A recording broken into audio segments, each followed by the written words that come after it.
Hey all, I want to talk to you today about my first startup failure, Thai Tours. And here are 6 problems I did when I just started.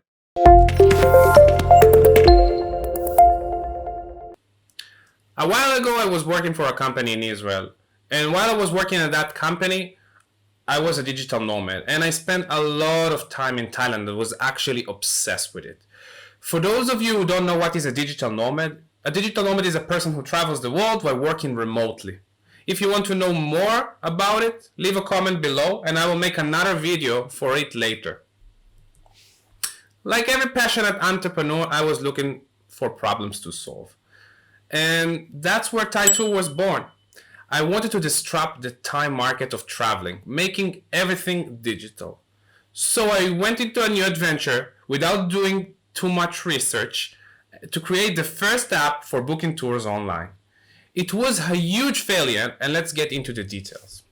So the first problem was that I didn't do enough research, and I haven't interviewed any tourists. I thought people could save time by booking tours online with an app. And that was my big assumption, since I've never talked to any tourist before. Maybe they like the idea of walking around and just buying tours at the stand physically with real Thai people. Maybe they would like to order online. I just didn't really know. It was just my big assumption that people would like to order online. And I have never really talked to anybody about it.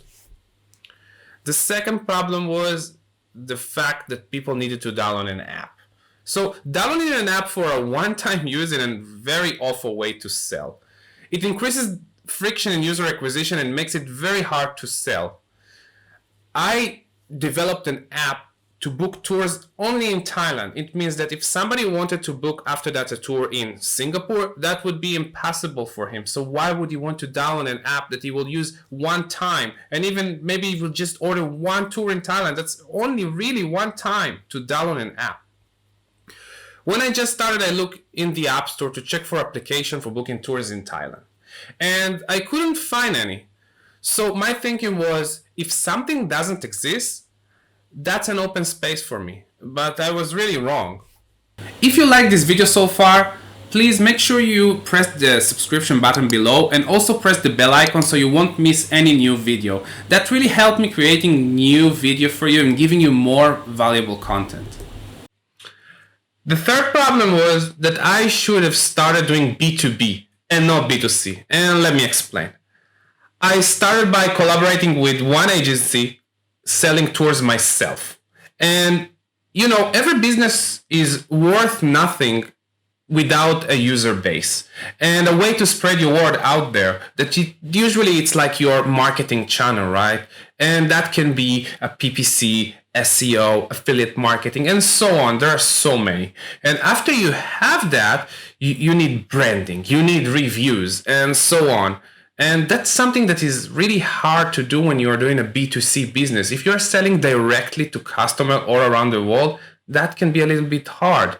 And if I just went B2B and I just collaborated with all the local business inside of Thailand, all those people that are selling in the street their physical goods, that would make me a lot easier to sell to people because they already have that marketing channel open for them. They already have some orders. So that's what I should have done and not just sell everything myself. The fourth problem was my customer support. There are hundreds of tours in Thailand. 1-day tour, 2-day tour, cruise, jungle cruise, and so on. There are so many. And if you offer live support for people on your website, if they just come and ask you some questions, you need to answer immediately, because if you don't answer immediately, you will lose the customer, will just go away from your website, right? So what happened is that, of course, I didn't have all the answers because I was working with an agency.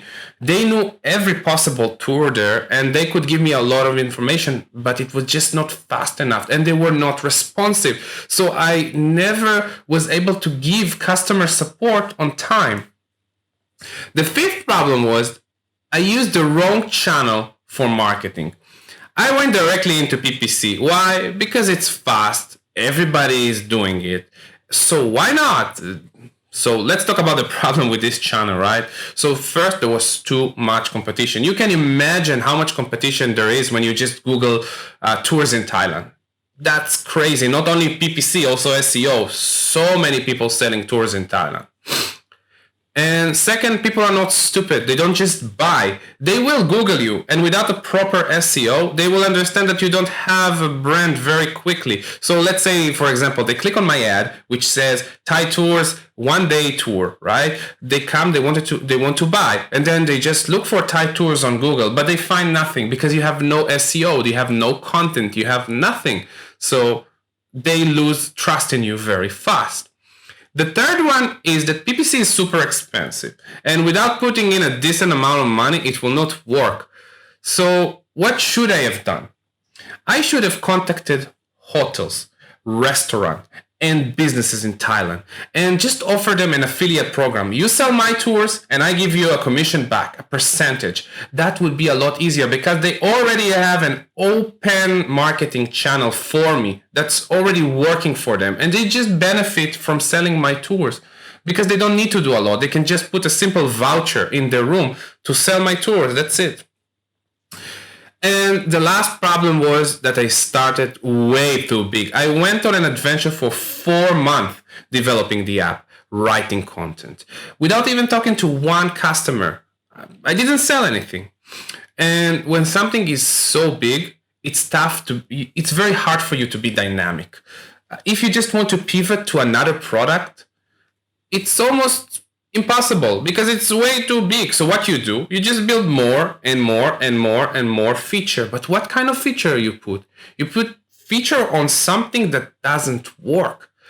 On Linvo, we did something completely different. We released the product with almost 0 features, and then we got a lot of feedback that helped us grow our product, and we just do everything that our customer told us, and that's how we built Linvo, instead of just taking our big assumption that Linvo is supposed to do A, B, C, D, E, and no, we never confirmed that. And that's what is called to do a lean startup. So if you haven't read the book, The Lean Startup, it's time you start, because that's how every startup should work, especially SaaS startups. In the end, COVID-19 killed my product, and I think it was for the best. I had more time to read and learn how to do things better. However, I'm still eager to go back and try my new B2B model. Do you think I will have better luck this time? Do you think I missed anything here? Please let me know in the comments down below. Thank you and goodbye.